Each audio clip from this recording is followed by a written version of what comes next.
Hey, welcome back to my YouTube channel. I am Xavier Smith, and today I am going to talk about how to find the values of the 5 other trigonometric functions for theta. So basically, this just means we are given a trigonometric function of theta equals something, and then we are given the domain, which is the quadrant. So first thing I do is I look at what trigonometric function are we given? Well, first we're given cosine. Our equation is cosine theta equals 5 over 6, and we are in the domain 3 pi over 2 is less than theta is less than 2 pi. So we look at our cosine, and then we're like, okay, cosine. Now we know it's positive, but let's look at what quadrant we're in. 3 pi over 2 to 2 pi. If we draw a little unit circle, this is 3 pi over 2, this is 2 pi, so we are in quadrant 4. So this is quadrant 4. Now, we know from quadrant 4, we are going to say that means cosine is positive. So cosine, of course, is positive. Then the inverse of cosine is also positive. So that means secant is positive. Sine is negative. So cosecant is also negative. And then tangent is negative. So cotangent is also negative. Okay, so now we know our signs. Now we see 5 pi over 6. What are we going to do? Well, we are going to make a triangle, our right triangle, but this is not going to be any special right triangle. All we're going to do is we're going to say, okay, what angle is theta? Clearly, we're going to say this is a right angle, and we're going to say, I like saying this bottom angle here is angle theta. So now cosine of theta equals 5 over 6. Cosine is adjacent over hypotenuse. So that means adjacent would be 5, and the hypotenuse would be 6. Now we just use our Pythagorean theorem to get the remaining side.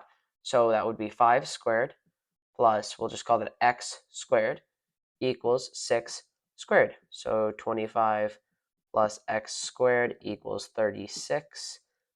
So that means x squared equals 11.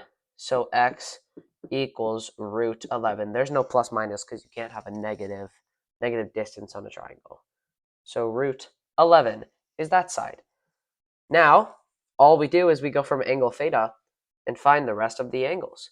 So secant is the opposite of cosine. It's the reciprocal. So instead of 5 over 6, it will be 6 over 5. So let's just say secant is 6 over 5. Remember, that's positive in quadrant 4. Then we can go on to sine.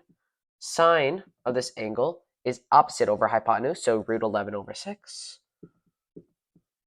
Then we'll go to cosecant, which is hypotenuse over opposite. So that would be 6 over root 11, rationalized by multiplying by root 11 over root 11.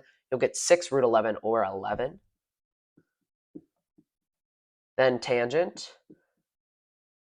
Don't worry, I'll change the signs of all these later. Tangent is going to be opposite over adjacent. So it'll be root 11 over 5.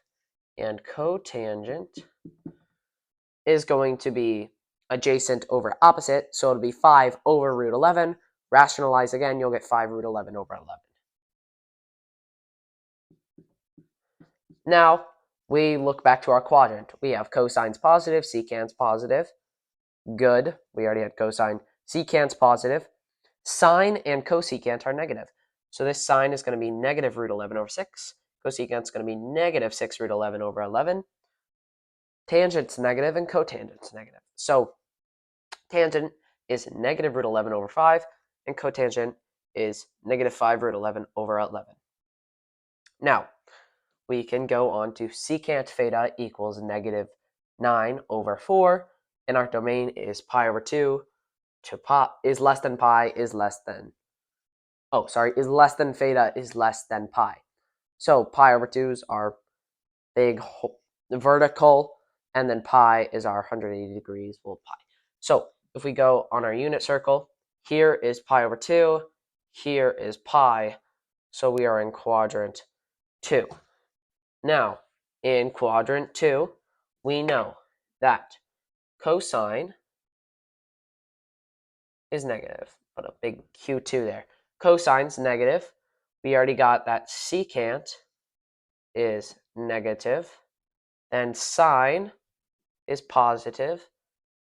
Cosecant is positive. Cotangent is negative, and tangent is negative. So now we start again with our triangle. I draw the same triangle. Doesn't have to be too accurate on what the sides look like. So let's just say secant of theta is 9/4. Even though it's negative, doesn't matter here in the triangle. So 9/4. Secant's the opposite of cosine. Cosine is adjacent over hypotenuse. So secant is hypotenuse over adjacent. So we have 9 is our hypotenuse, and then 4 will be our adjacent. Now we solve the triangle again. 4 squared plus x squared equals 9 squared. 16 plus x squared equals 81. Then if we do some quick maths here, we'll have like x squared equals 65. I believe if we add 15 to that, we'll get 80 plus 1 is 81. Yeah, so 65. So then x equals root 65. So we'll just say this is root 65. Now, we do the same thing we did on the last problem. We just say, okay, we have secant. Now, cosine is the reciprocal of secant. So negative 9/4, take the reciprocal as negative 4/9. Now, sine is going to be opposite over hypotenuse, and it is positive, so it's root 65/9. Then cosecant is going to be the reciprocal of root 65/9, or you could just say that it's hypotenuse over opposite, so it's a 9 over root 65. Rationalize, you'll get 9 root 65 over 65.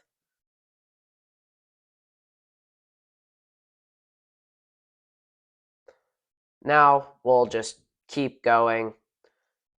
You can go to tangent now, and tangent is going to be opposite over adjacent, and it's negative, so it'll be root 65/4. Then we go to cotangent,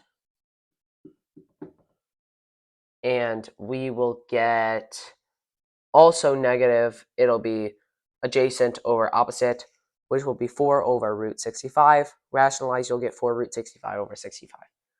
And it's negative. So negative 4 root 65/65. Well, I hope this video was helpful, and thank you for watching.